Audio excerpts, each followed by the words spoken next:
We are here on the Heart and Hustle podcast, my brother. I got a quick question. What is your favorite 3 movies? Got to start off something a little different today. 3 movies. I mean, so you got to go Lord of the Rings, and I get to count all 3 of those movies as one. That's one. Okay. Oh geez.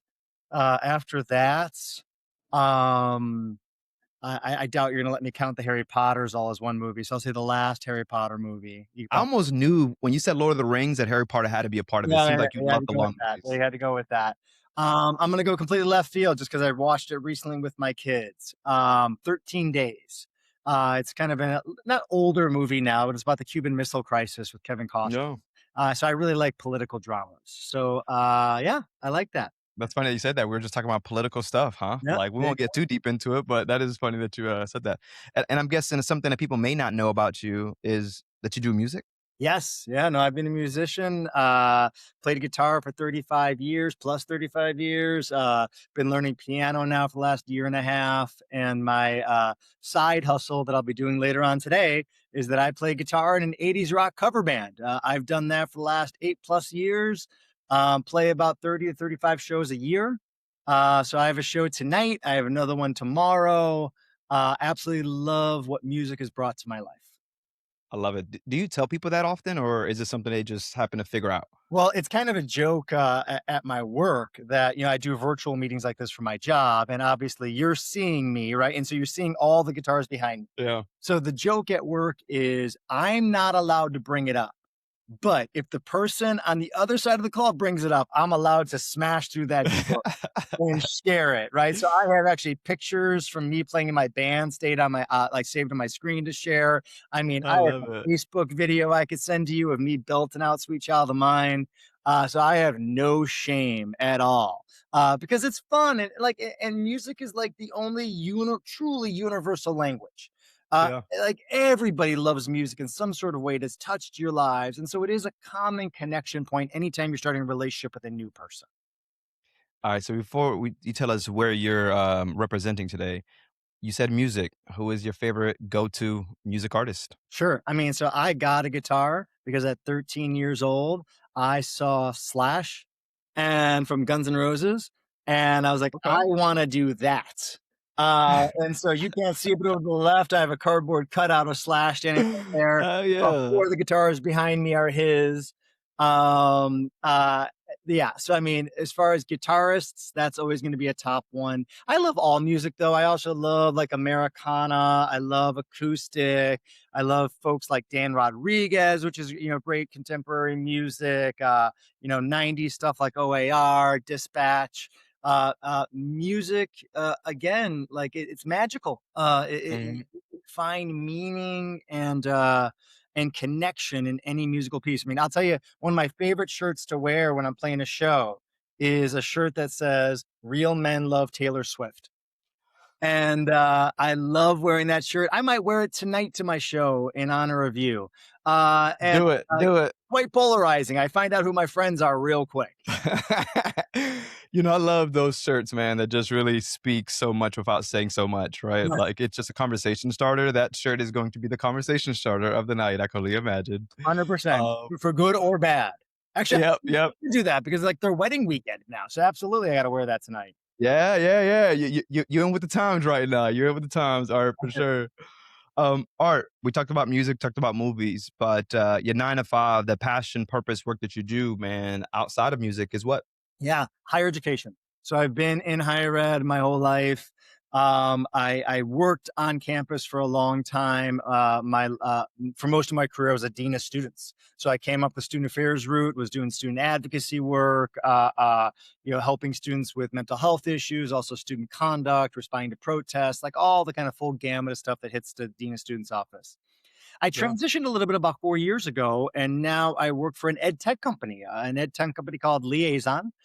We do enrollment management. I specialize in serving graduate enrollment management and returning adults, and has really just kind of given me an additional fun, interesting, engaging lens to still be of service to an industry that I love and still be able to advance the mission of access, which has been something that's been kind of my driving Yeah. force throughout my life and career. What do you mean by the access part, though? Sure. Like, do you go ahead, Yeah. elaborate I a mean, little for bit more. me, I'm a first gen kid from the South Side of Chicago. Mhm, And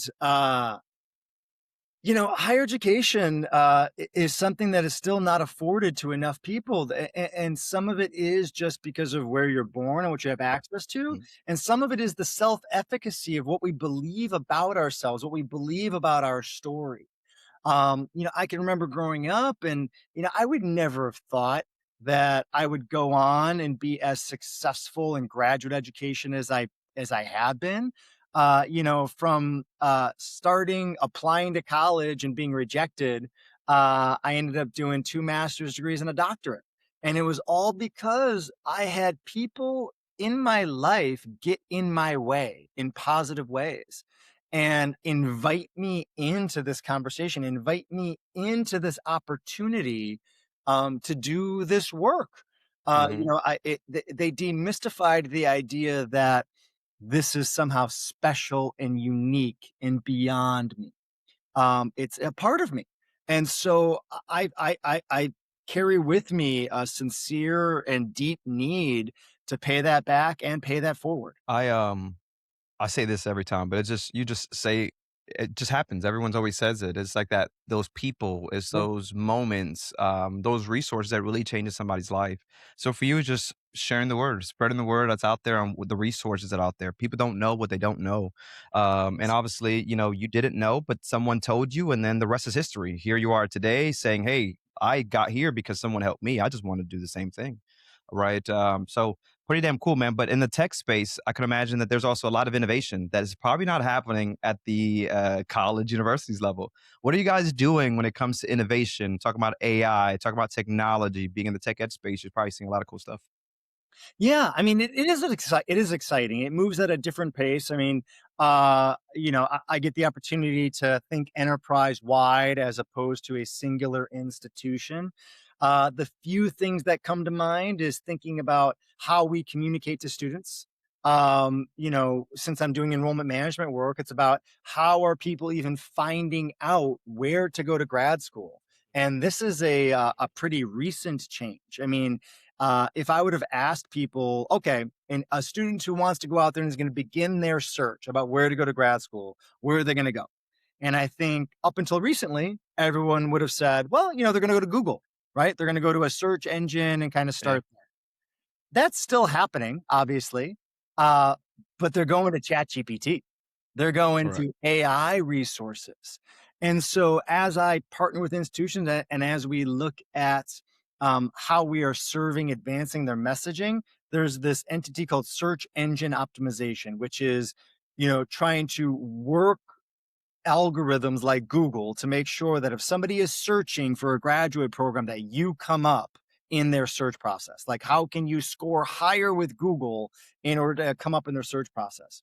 Well, now that work has to include GEO, which is the Hmm. generative engine optimization, so that when people are searching up on ChatGPT, that you're coming up.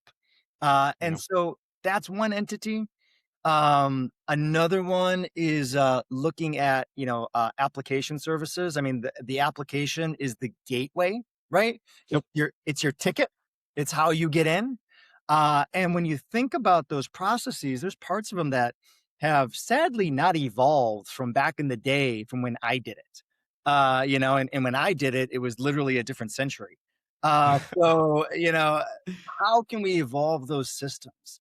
And so that's one thing that I'm really excited to get to partner with. We have a system that exists now where students can fill out one application and apply to multiple graduate schools at the same time, right? Rather than Yep. having to go piece by piece by piece to say I got to get you my letters of rec and transcripts, you my letters of rec and transcripts. I got to fill in all this information 8 times. I can do it Yep. once and apply. And so that entity GradCast is super exciting to work with. And then lastly, you touched on AI. I mean, that is the next technology that is both transformative and disruptive. To be able to see how you can harness that for good, make sure that we're mitigating the issues that can come up with it, because no technology is perfect. Yep. How can we mitigate those issues and be on the forefront of using it? Because it's not a question of if you're going to be using this, it's when. And like Correct. all technology adoption, the early adopters reap the greatest benefit. And so, how can you be at the forward edge of that momentum? You have colleagues that don't feel the same, Yeah, right? I 100%. spoke to someone yesterday, and it's always crazy when you talk to people about AI, and it's like, well, we don't want to get rid of humans. And it's like, no, it's not going to get rid of humans. It's going to amplify these humans to allow them to do more of the things that they actually love and probably signed up for versus all, especially at higher ed, all the frequently asked questions, all the, things that could really just be documented. And with data and AI, I think we're in a different place and people are just not tapping into it. You smile. Was it the data? Was it the AI? Which one was it? All of it. I mean, it's all very worthy debates, Yeah. and I love the field in general and higher ed in specific because you can have complicated debates with highly intelligent people. Like, I mean, that's fun for me. I don't Yeah. pretend to have all the answers. The few things I will point out is at every major technological advancement, there has been a vocal minority that has rung the alarm bells. And again, I'm old enough to have been through a few of these. And one of them is the internet. I mean, one of them is Wikipedia and to be able Yeah. to Google and whether or not you're going to know if a resource is good or whatnot. It's also email. I mean, so many of these things. I mean, AI is going to be transformative in a way beyond those. And so I don't want to say it's the same exact conversation, but the critical thought is needed. However, the belief that this is not going to permeate our environment um, is not a worthy inclusion in the debate because it is here. And so Yep. it's not about if we use it; it's about how we do so ethically and well. And remembering that we talk about AI as if it is this, singular entity under which all things are the same. They're not. I mean, Yep. there's all different sorts of AI. The type of AI that we work with at Liaison, which is called OThought, is one specific targeted part related to AI and machine learning that serves enrollment management. I watched a documentary about a year ago or so. It was on Netflix, and it was about military uses of AI and the debate around giving AI drones independent kill authority in the theater of warfare. Now, that also falls under AI the same way as OThought and ChatGPT, but Mhm. obviously has slightly larger consequences Yeah, that yeah, deeply yeah. concern me, right? Mhm. Deeply concerned me. So we have to be able to talk specifically and not just say, I'm worried about AI. What are you specifically worried about? Are you worried about data privacy? You should be. You Correct. absolutely should be. And there are ways in which to mitigate for that. I'll tell you, one of my favorite parts of the debate with AI is bias. And I'm sure, you've encountered this before. Yep. And people talk about the bias that comes with AI. And, the one thing I often like to challenge people on, and I say this kind of, controversially to make a point. And what I say is AI is not biased. It is not. Mhm. We are biased. And AI is reflecting the data that we have put into it, that we have created from our biases. Yep. AI is reflecting back to us our bias. AI is not the problem. We are. And that's the system that needs to be worked on. And in fact, AI can be remarkable and point out your bias, point Yeah. out what you're not seeing. I mean, I love it. yeah, I mean, when I work with colleges and colleges and universities and talk about using AI, I always say, our OThought system is going to tell you the students that are the most likely to enroll and how you can continue to enroll them. But I also tell them, OThought's also going to tell you the students that you're least likely to enroll. And I really hope that you dedicate time to asking the question why, Mhm. because that's where I, it's used. I love it. I love how deep you go into it, man, because when I speak to leaders, I remember talking to this one leader and she was so against it. And I could imagine you gotta go through this when someone says, "Oh no, AI," and then you really start to kind of break it down on how it could be really beneficial for them and how to use it. They're calling you back saying, "Hey, I haven't stopped using it since you showed me this." Yeah. Because a lot of people just haven't even tried it and you're already making a decision Yeah. off of it, right? It's like try it, actually learn it. And as you mentioned, there's so many different versions of AI we think it's just a co-pilot, or we think it's just a chat GPT, whatever our company has maybe given us to use, Right. when there's really just a huge amounts of different AI that can help in so many different ways.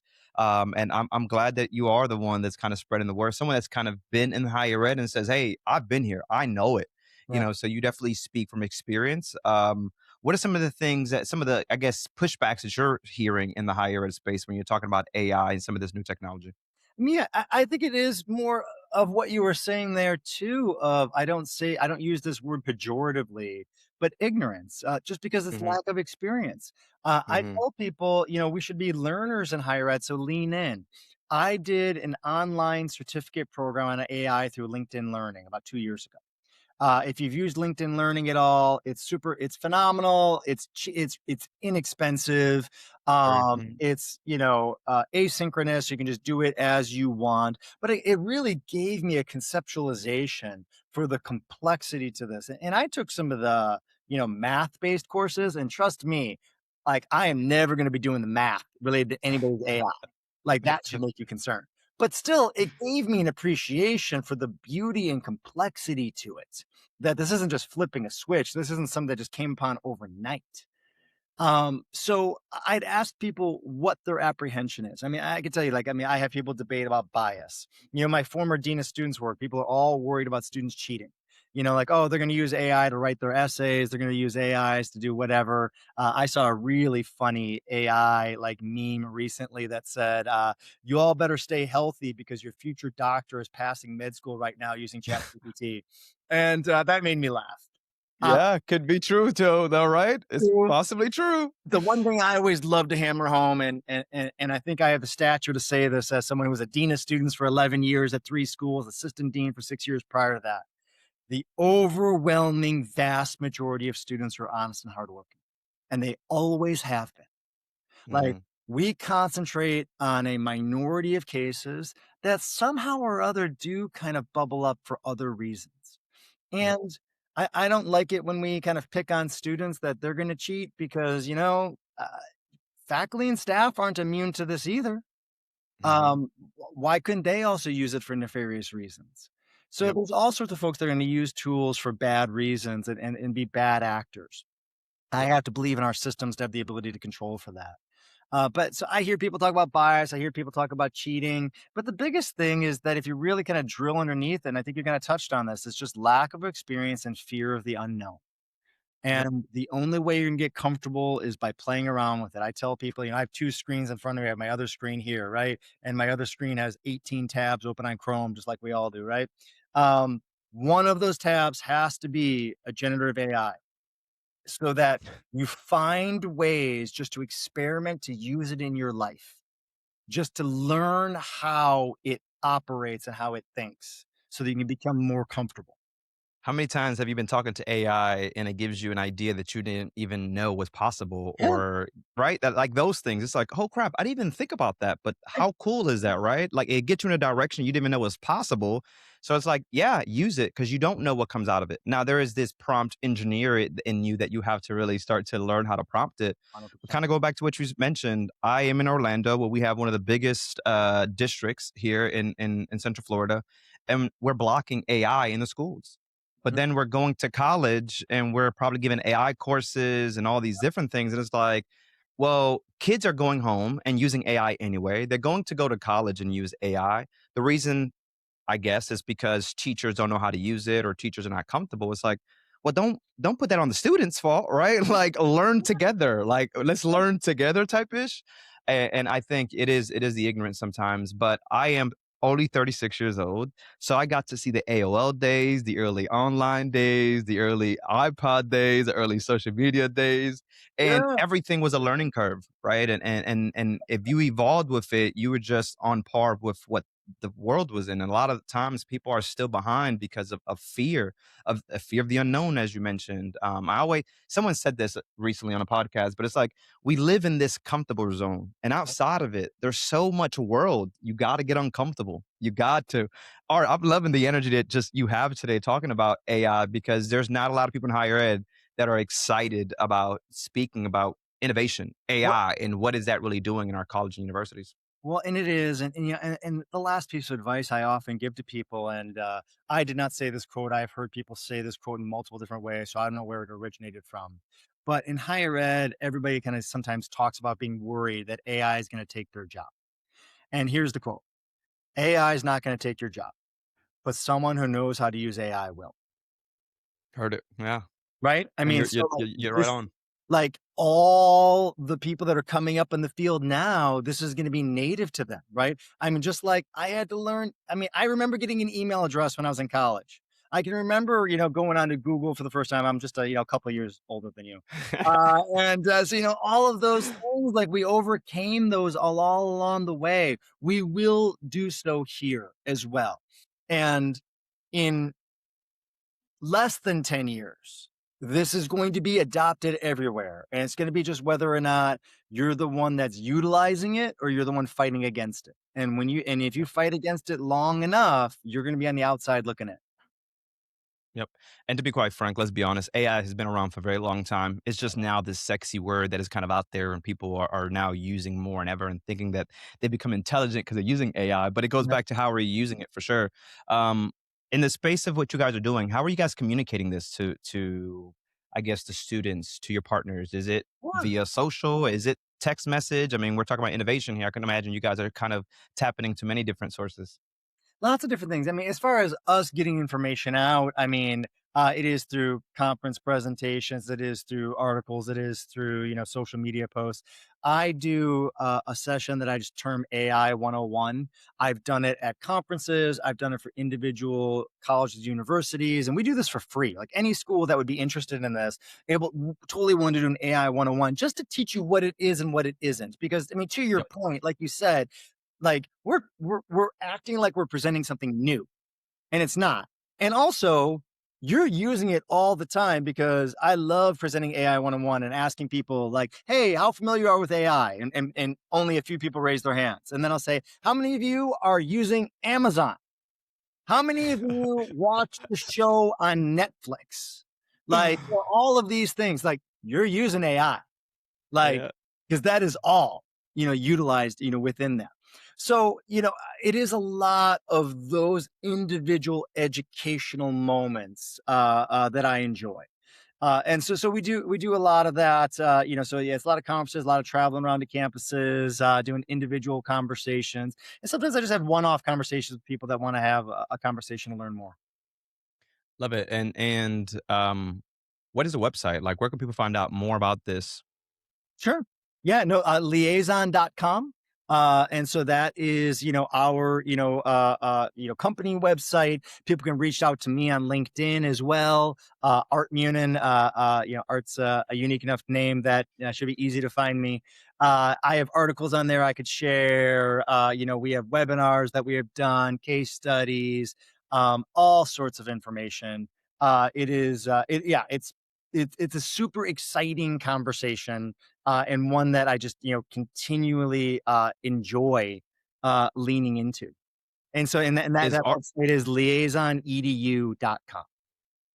Copy, copy, appreciate you. Yes, Um, are is Art your actual name, or is that short yeah. for Arthur or something? Arthur. I'm actually Arthur the Third. I'm named after my Really? grandfather. Oh, man. Listen, let's go back. Arthur being one of the cool shows we used to watch on PBS, man. Come on. Arthur's a legit name here, Art. That is No, I that love is it. I love it. yeah. Art is short for your music name, huh? No one wants to be, singing up there, come Arthur, right? No, Art sounds much better. I hear you. I hear you. it does. It What does. advice as we start wrapping up, man, what advice do you give to those that are not using AI? Because we talked about just the fear of something new. What do you tell your colleagues that are right now battling, do I do this, do I not? But also in fear of retention, of how do we communicate and all these different things. I believe that they all kind of go hand in hand. So what do you tell those people? Start small. I mean, you don't have to jump in the deep end today. Like start small, take an online class to learn more. Sit around with younger staff and your students and ask their thoughts. And then challenge yourself about how your experience might be limiting your perspective. And this is one thing I like to challenge leaders on. And again, it's something that I reflect on as, being a man of a certain age now with gray hair, is that, regularly get introduced like, oh, Art has 25 plus years of experience in higher ed. And you'll hear people with that like 20, 25, 30 plus years. Um, as if that number matters, you know? As if Mhm. that number somehow means my belief is somehow magical and that someone with less years isn't. The folks with less years are actually closer to the student experience than I am. I mean, I said it jokingly, but it's not a joke. I went to college in the last century. When I filled out my applications, it was paper and pencil, and I didn't have an email address. Like my experience is limited. And there was this quote I read in this book once that always stuck with me that said, experience is the collection of mistakes you made in a cultural context that is no longer relevant to the present day. And Mm. so, what that really means is that your experience after a while can actually be limiting. And so, how can you challenge yourself? And some of that is talking to people closer to the student experience, ask them what they think about AI and what they can teach you about. How many coffees you drank this morning, Art? Oh man, this is just how I rolled. I I come out. love it too, though. That's why I just wanted people to know your energy is just this is you, man. Yeah, it's just me. I mean, in about 7 hours, I'm gonna be standing on a stage playing "Sweet Child of Mine" to a crowd of people. So, Heck yeah, this for is just sure. what I bring. I love it. Art, we have to do this again, man. Thank you so much for your insight and everything that you Yes. bring. I want you to know something before we hop off, and I'll tell it while people are watching. You keep saying it throughout, and it reminded me that you said this the first time we spoke about the a century ago. When we first spoke offline on the Discovery, you kind of mentioned how Ephraim, like you guys, you are the next leader, right? Like I was a century ago. Like I know what happened a century ago, but people like you deserve to be in these rooms and all that. And because of that moment, I literally remind myself that I am the next leader in these rooms. I am of today. I am of what this generation needs. And I think for so long I used to have that. I mean, I still kind of have it, but the imposter syndrome of going into these rooms sometimes when I am speaking to a 50, 60-year-old. And I just had a friend recently tell me, like, Ephraim, I'm always just I'm in disbelief of when I see you do this line of work for so long and you can just relate to that 50, 60-year-old, but also relate to that 23, 20 to 30-year-old. And it's the thing that you say, man, it's just really being able to adapt, just really able to evolve and find out where's the need and figure out how you can be a part of it. And Art, I just love that you found your spot on where was the need, still in higher ed, still that passion and purpose, man, and still giving back. So kudos to you and still playing music at the end of it, doing the things that you love more than ever. That's So a that is truly chase your passion, chase your purpose. It's not about the paychecks. Art, you are definitely the man. Thanks for the conversation. If you guys are still watching, make sure you guys check out Art on LinkedIn. Make sure you guys go find those music videos and share with us. Make sure you guys like, comment, and subscribe. My name is Z Parade. This is Art. We'll catch you the next one. Later. Thank you.